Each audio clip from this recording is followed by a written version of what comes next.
যে কোনো খেলায় হার জিত আছে, এটা একটা স্বাভাবিক নর্মাল ব্যাপার। বাট যেভাবে সাউথ আফ্রিকার কাছে ইন্ডিয়া হেরে গেল, তার কারণ কি? নিচে অবশ্যই কমেন্ট করে জানাবেন নিজের উক্তি।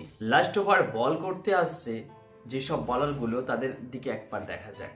প্রসিদ্ধ কৃষ্ণা, হর্ষিত রানা, দুইজন ভালো পেস বোলার বলে তাদেরকে ওয়ানডেতে নেওয়া হলো, বাট তাদের পারফর্ম দেখে মনে হয় না তারা খেলার যোগ্য। যদি তারা না খেলে, থার্ড ম্যাচ অর্থাৎ গতকালের যে ম্যাচগুলো হবে, সেই ম্যাচে কে খেলবে? বেঞ্চে এখন বসে আছে নীতিশ কুমার রেড্ডি।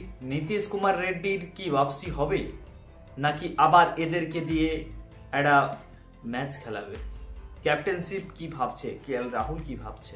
সত্যি যেভাবে বিরাট কোহলি, ঋতুরাজ গায়কোয়াড়, কে এল রাহুল, রোহিত শর্মা এরা যেভাবে খেলছে, ম্যাচটিকে যে জায়গায় নিয়ে গেছিল, অধিকাংশ 99 কি 100% ভারতীয়রা মনে করেছিল ম্যাচটি 100% জেতার পসিবিলিটি। বাট সেই ম্যাচটিকে কিভাবে এক হারের পর্যায়ে পৌঁছে দিল শুধুমাত্র ফাস্ট বোলার, যাদের বল করার কোনো রকম দৃষ্টিভঙ্গি মানে কিছুই ভালো নেই। অর্থাৎ তাদেরকে এখন কেন ম্যাচে রাখা হচ্ছে?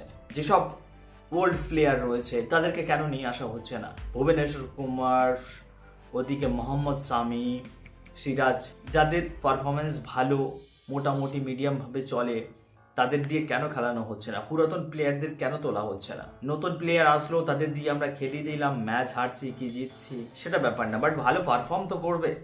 এদের মধ্যে কোনো পারফর্ম ঠিকঠাক দেখাই যাচ্ছে না। তবে বারবার এদেরকে কেন খেলানো হচ্ছে? এর জন্য দায়ী কে? শুধু কি গৌতম গম্ভীরকে দায়ী করলে হবে? তার পিছনে তো রয়েছে আরো বড় ম্যানেজমেন্ট। গৌতম গম্ভীর চাইছে এটা কি? শুধু নতুন প্লেয়ার দিয়ে খেলাতে? বাট নতুন প্লেয়ার দিয়ে তুমি খেলাও, বাট মোহাম্মদ শামি, সিরাজ, ভুবনেশ্বর কুমার এরা যারা আছে, এরা হয়তো অনেকদিন আগেই বাদ চলে গেছে, বাট তাদেরকে ফেরানো হচ্ছে না কেন?